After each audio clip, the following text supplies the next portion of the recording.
ತಮಿಳುನಾಡು ವಿಧಾನಸಭೆಗೆ ಈ ತಿಂಗಳ 23ರಂದು ನಡೆಯಲಿರುವ ವಿಧಾನಸಭಾ ಚುನಾವಣೆಗೆ ಬಿಜೆಪಿ ತನ್ನ 27 ಅಭ್ಯರ್ಥಿಗಳನ್ನು ಇಂದು ಪ್ರಕಟಿಸಿದೆ.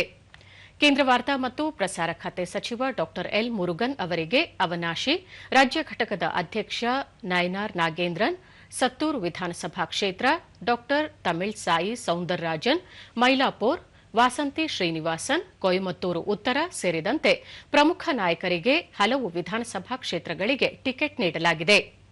ತಮಿಳುನಾಡಿನ 234 ವಿಧಾನಸಭಾ ಕ್ಷೇತ್ರಗಳ ಪೈಕಿ ಎಐಎಡಿಎಂಕೆ ಜೊತೆಗೂಡಿ ಬಿಜೆಪಿ ಚುನಾವಣೆ ಎದುರಿಸುತ್ತಿದೆ. AIADMK 169, BJP 27, PMK 18, AMMK 11, TMC 5, ಐಜಿಕೆ ಹಾಗೂ ಪುರುಚಿ ಭಾರತಂ ತಲಾ 1 ಕ್ಷೇತ್ರದಲ್ಲಿ ಸ್ಪರ್ಧಿಸಲಿವೆ.